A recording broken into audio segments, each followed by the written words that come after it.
নানা আয়োজনে আজ পালিত হচ্ছে শহীদ বুদ্ধিজীবী দিবস। রায়েরবাজার বধ্যভূমিতে আছেন তানজিলা খান মিম এবং আতিক মিসবা লগ্ন। চলে যাচ্ছি তাদের কাছে।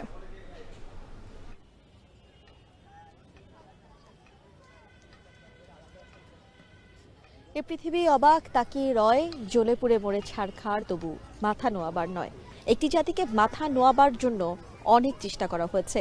বিজয়ের শেষ মুহূর্তে একদম ক্রান্তি লগ্নে তখনও আপ্রাণ চেষ্টা করা হয়েছে একটি সুপরিকল্পিত হত্যাকাণ্ডের মাধ্যমে। লগ্ন নিশ্চয়ই বুঝতে পারছেন, বলছি সুপরিকল্পিত হত্যাকাণ্ড। আর এই হত্যাকাণ্ড কিন্তু একদিন কিংবা দুই দিনের নকশায় হয়নি।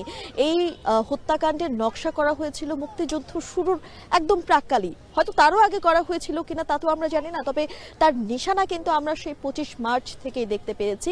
তবে আনুষ্ঠানিকভাবে যদি বলি, সেটি 10 ডিসেম্বর, যখন পাক বাহিনী এবং তাদের দোসররা বুঝে গিয়েছিল তাদের পরাজয় সুনিশ্চিত, তখন তারা আসলে বিভিন্ন পেশাজীবী যারা রয়েছেন, যারা বুদ্ধিবৃত্তিকভাবে এই দেশের বিভিন্ন খাতে মুক্তিযুদ্ধে অবদান রাখছিলেন কিংবা দেশ স্বাধীন হওয়ার পরও যারা বিভিন্নভাবে অবদান রাখতে পারতেন, তাদেরকে নিশ্চিহ্ন করে দেওয়ার জন্যই কিন্তু এই হত্যাকাণ্ডটি চালায়। সে 54 বছর পার হয়ে যাবার পরও আমরা আজ স্মরণ করছি সেই সকল জাতির সূর্য সন্তানদের।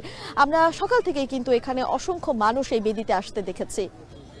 কোনো সুনির্দিষ্ট চেতনার জন্য নয় মিম, এখানে মূলত পুরো যারা বুদ্ধিজীবীরা ছিলেন, যাদেরকে আমরা শ্রেষ্ঠ সন্তান হিসেবে দাবি করছি, তারা কিন্তু বর্তমানে আমাদের যে আন্দোলন অব্যাহত রয়েছে বৈষম্যের বিরুদ্ধে, তারাও কিন্তু আদতে এই বৈষম্যের বিরুদ্ধেই কথা বলেছিলেন।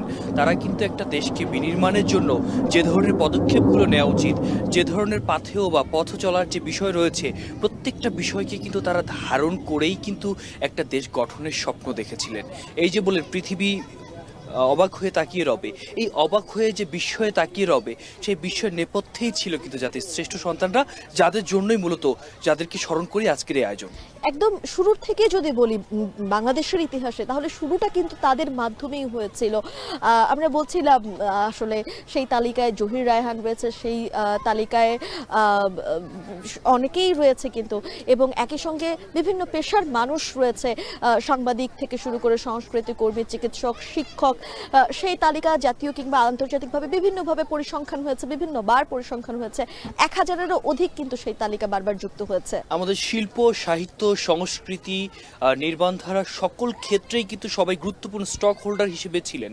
একটা দেশকে যখন আপনি পুনঃপ্রতিষ্ঠা করবেন, সুন্দর করে যখন একটা দেশকে নতুন করে গড়তে চাইবেন, যে দেশে বৈষম্য থাকবে না, যে দেশ সত্যিকারের বৈষম্য বিরোধী এবং সোনার বাংলায় পরিণত হবে, সেক্ষেত্রে প্রত্যেকটা পদক্ষেপই কিন্তু তারা নিয়েছিলেন। লগ্ন, আমি শেষে একটু কথা বলতে চাই, সেটা হচ্ছে যে আমরা আজ এই বুদ্ধিজীবী দিবসে কিন্তু রায়েরবাজার বধ্যভূমিতে মানুষের আনাগোনা একটু হলেও গত বছর বা অন্যান্য বছরের তুলনায় কিছুটা হলেও কম দেখেছি।